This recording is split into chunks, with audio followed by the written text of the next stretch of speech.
13. Contact. After Michael left the office, I gathered the remaining devices. Above us, the warning bell rang while Joseph reached to open the drawer. All he had to do was say a word in German, öffnen, which meant open. All the commands were either in German or Japanese, Dr. Nicholson's preferred languages. A metal spider crawled out of the hole onto his hand and back into the center of the watch on his wrist. He opened the drawer and grabbed the briefcase. Above, the final bell rang and a storm of screaming voices erupted into the halls of Milton High. After a minute or so, the rush diminished, and it was quiet again. I thought about Claudia Bell while I checked my things from the backpack and set the watch on my wrist to high resistance. I didn't want to forget and be caught off guard again. Joseph packed the laptop into the briefcase. "I need to plant the remaining devices before we head out," I said. He glanced over at me. "You want some company?" "I think I can handle a few devices, Joseph."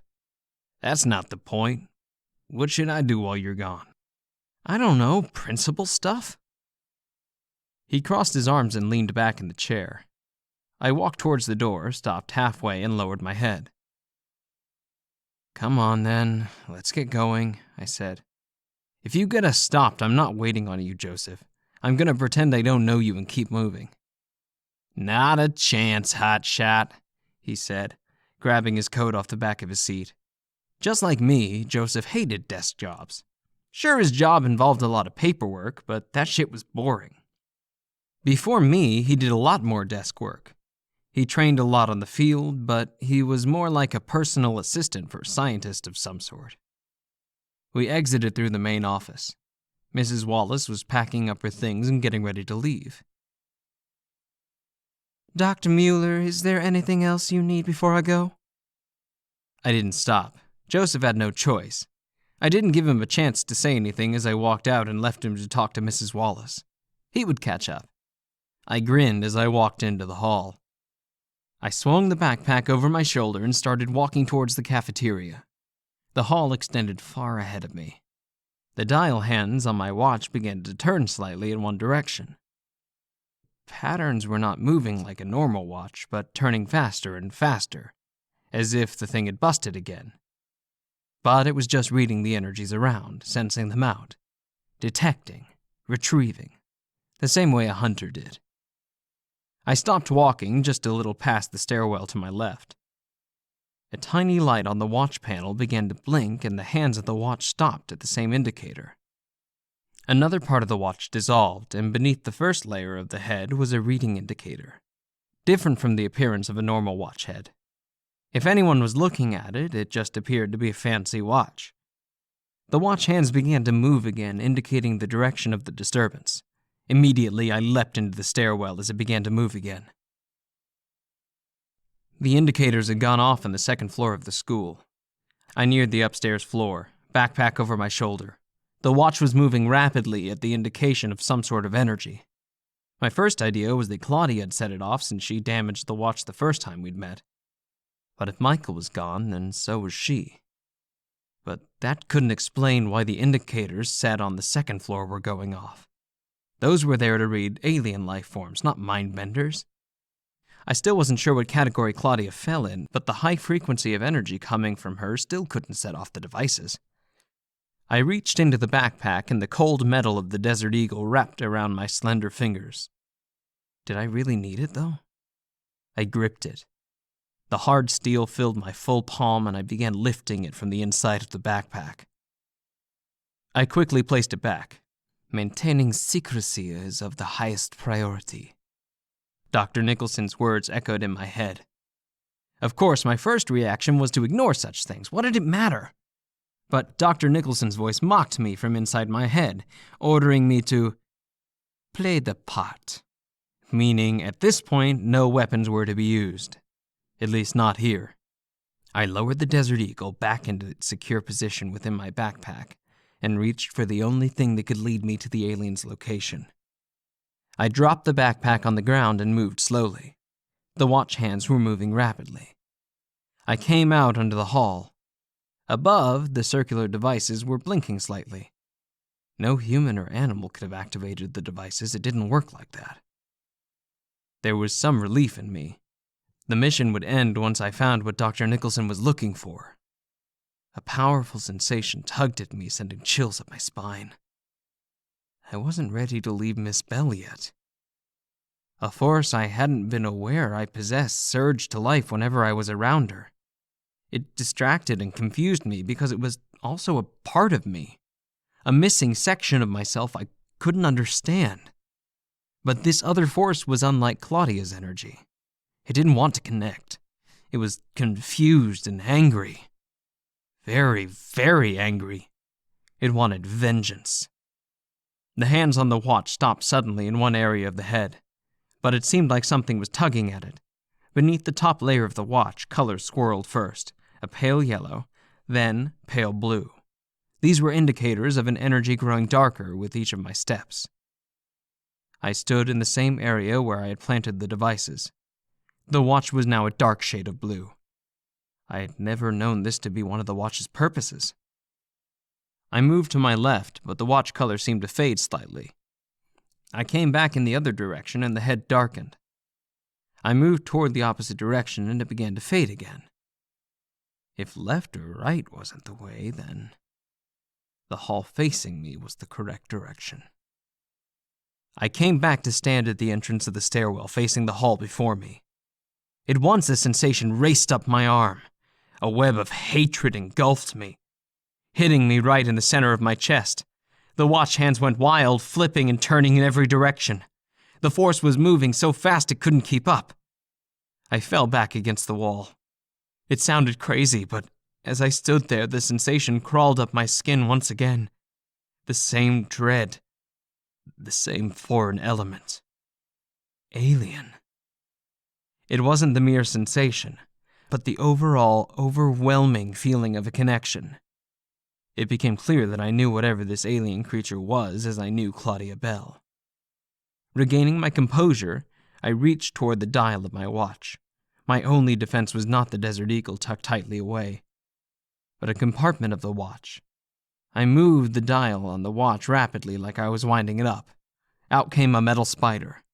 Like the one on Joseph's watch, it crawled off my hand, dropping onto the ground. "Erkennen," I commanded, which was the German word for detect. A little muttering, computerized voice spoke, moving about onto the floor, crawling like a spider would. It became defensive almost immediately, as a figure dressed in a dark, leather, scaly uniform stepped into the hall to block its path. Startled by his presence, I took a step back. He tilted his head over at me. The spider moved upon him, crawling up his leg. The dark stranger swept it away, and as it fell onto the floor near him, he dropped his boot on it, crushing it beneath his foot. However, my tiny spider was not done. Almost immediately, it regained its structure and began to grow until it was the size of a football. It leapt into the air toward the dark stranger, only it didn't get within a step of him before the stranger seized it in the air. An electrical surge immobilized it and it dropped to the floor, shrinking back to its original size before it fell to pieces. "Shit," I must have whispered before I looked up. A hand grabbed my throat and pushed me against the locker wall, lifting me inches off the ground. Two dark eyes pierced through my soul from the pale face of a young man. For a moment, I couldn't move, paralyzed by the dark swirls in the eyes of purple hues and golden light. "Project X!" "What are you?" His voice hissed. He was staring strangely at me like I was something foreign to him. "Why do I sense a likeness in you? You're a strange little thing. Where is she? Where is Pet-tricia?" I blinked. Did he just call me a strange little thing? Who was Pet-tricia? And why did the name sound so awkward rolling off his tongue? Why did it sound more like he was saying Pet-tricia? "Who are you?" he demanded, dropping me to the ground. I fell hard on the floor, but immediately got up and activated the watch warning mechanism, only to realize I was alone. "Joseph, where are you?" I whispered into the dark hall. I stumbled forward with the watch, the dial moving rapidly, and held it tightly in my grip. The hallway grew darker. Only the head of the watch seemed to light the hall in a red light. Ahead, the dimming sunlight caught the door window, creating a path in the hall. I hurried forward, hearing sounds coming from the classroom ahead. I rushed forward. A hand grabbed a hold of me. I spun around, my fist drawn, ready to strike until I saw Joseph's face. My fist nearly touched his nose. "Shit! What are you trying to do? Give me a heart attack?" I said. "You activated the warning mechanism," he simply said. "It's here!" I yelled. He went for the device on his watch. I moved to stop him as I grabbed at the door handle of the classroom and flung the door wide. I stood at the doorway staring at an empty classroom, except for a student and a teacher seated at the desk. The teacher slowly turned to look at me, narrowing his large round eyes, removing his glasses and dropping them into the center of the desk. "Can I help you?" he asked. Joseph came from outside the hall. Why hadn't he come out to see if something was happening? Hadn't they heard Project X's penetrating voice in the hall? I stood there taking in all that I was seeing. The teenage girl with floppy curls and square-framed glasses stared back at me. She was chewing a piece of gum while she wrote something in a notebook. She smirked and swung her feet underneath her like a young child. The watch's color was pale blue. "Dr. Mueller, I presume," the teacher said as he came forward, offering Joseph his hand. They shook hands as I looked on in confusion. "Sorry to interrupt your class. Working late, Mr. Peterson," he offered. "Yes." He smirked, wrinkled a brow, and looked over his shoulder at the student who was scribbling in her notebook. "Detention, sir," he explained, narrowing his eyes back over at us both, giving me a far more pointed look as if he was sizing me up. "I see," Joseph said, looking over at the girl who seemed to be around Claudia Bell's age. Now, why did she come to my thoughts so suddenly? Forgive my interruption, my nephew thought he heard something. Joseph moved back, ready to close the door. Mr. Peterson spoke again, stopping him. "Just us," he said in reference to he and the girl in the class. "I see you are working late this evening as well, Dr. Mueller. Anything I can help you with, or are you just checking up on the rest of us?" It wasn't so much what he said, as it was the way in which he said it that caught me off guard and fed my suspicious nature.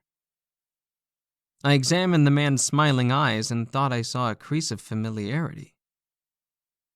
"No, we were just walking around. Didn't realize there were still any teachers left in the building," Joseph offered, no insult intended. "Well, unlike the administrators, Dr. Mueller, teachers are far more devoted, so we do tend to stay past closing time." He grinned. What was this guy's problem? His attention switched to the student under his care. "I hope you are concentrating on finishing that assignment and not concentrating on eavesdropping, Miss Watkins." The girl gasped, rolled her eyes, and turned back to the notebook in front of her. "Well, if there's nothing else, Dr. Mueller, I have to be getting back to work," he said before closing the door in our faces. Joseph looked surprised. He grabbed at the doorknob. "That son of a—" I stopped him before he opened the door and gave the guy a piece of his mind. "He's not worth it, Joseph." He regained his composure and moved back from the door. I moved into the hall. I looked back when I didn't catch Joseph following. "Joseph?" "Nobody, and I mean nobody, slams the door in my face." I could hear his continued fuming, even though he had no one to talk to but himself since I'd walked away. "Joseph!" I called again. "I'm coming," he muttered, moving towards me as I walked into the stairwell and retrieved my backpack. "Did you see that?" he asked again. "Come on, Joseph, we have dinner, remember? I need to pick up something." "Something?" he questioned, slightly confused. He looked back over at the classroom before he followed me down the staircase. I wasn't sure how dinner even registered in my mind after the experience with Project X in the hallway, but it seemed to be the most important thing in the world. Besides, someone needed to keep Joseph on track, and this evening would be just what we needed to get in good with the faculty, especially considering the run-in with Mr. Peterson. We came down the steps, grabbed Joseph's briefcase, activated the remaining devices in the cafeteria, and we headed out to the parking lot.